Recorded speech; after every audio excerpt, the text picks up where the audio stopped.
Last Saturday was our monthly family game night, and everything started off pretty normal.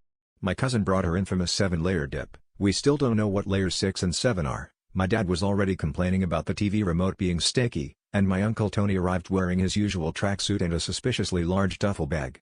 Nobody thought much of it until, as we were setting up Monopoly, Uncle Tony dramatically unzipped the bag and announced, "Forget these boring games, tonight, it's interpretive dance charades."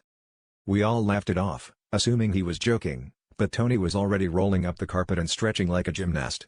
He handed out homemade scorecards, which turned out to just be napkins with numbers scribbled on them, and insisted we form a judging panel. "I'll go first," he declared, queuing up some moody classical music on his phone. I was expecting maybe a wobbly moonwalk or a dad-level attempt at flossing.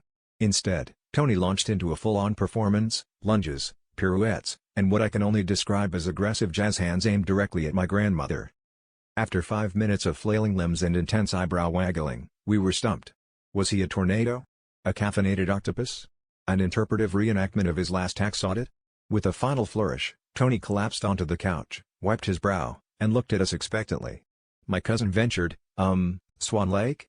Tony shook his head, deeply offended, and announced, "That was The Godfather."